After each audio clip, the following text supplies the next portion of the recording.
Welcome to Swaarm's Tip of the Month. Today we are going to go over default saved reports in Swaarm.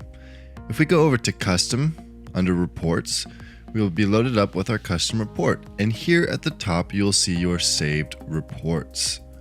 These reports are useful for those that you use on a daily basis and you don't want to have to go through and click the dimensions and metrics over and over. Once you set up all your dimensions and metrics and your filters, you can save the report so you can use it regularly.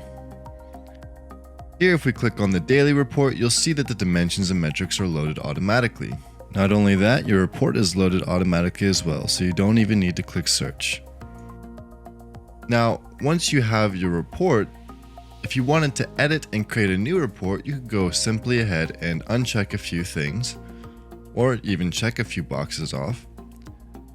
And then once you're satisfied, go to Save Report, put in a new name for the report, let's call it New Daily Report, and then you can select the range. So this will be looking on what data, if you want to look at today's data, yesterday's data, or this week's, or etc. Once you click your report, it will load up that particular range of data. And you can also keep this report private for your own use, or select public so that your whole team can see the same report on their platform. Click Save, and if you scroll up, you'll see at the top, your new daily report is right there. Just a quick note, those blue icons only appear when a system administrator from Swaarm creates one, so you won't see one when you create a public report.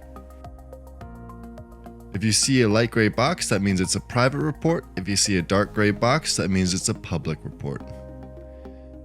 And if you do not use the report anymore, you can go ahead and click the trash icon, which will then delete the report. And that's it for this tip of the month. See you in the next.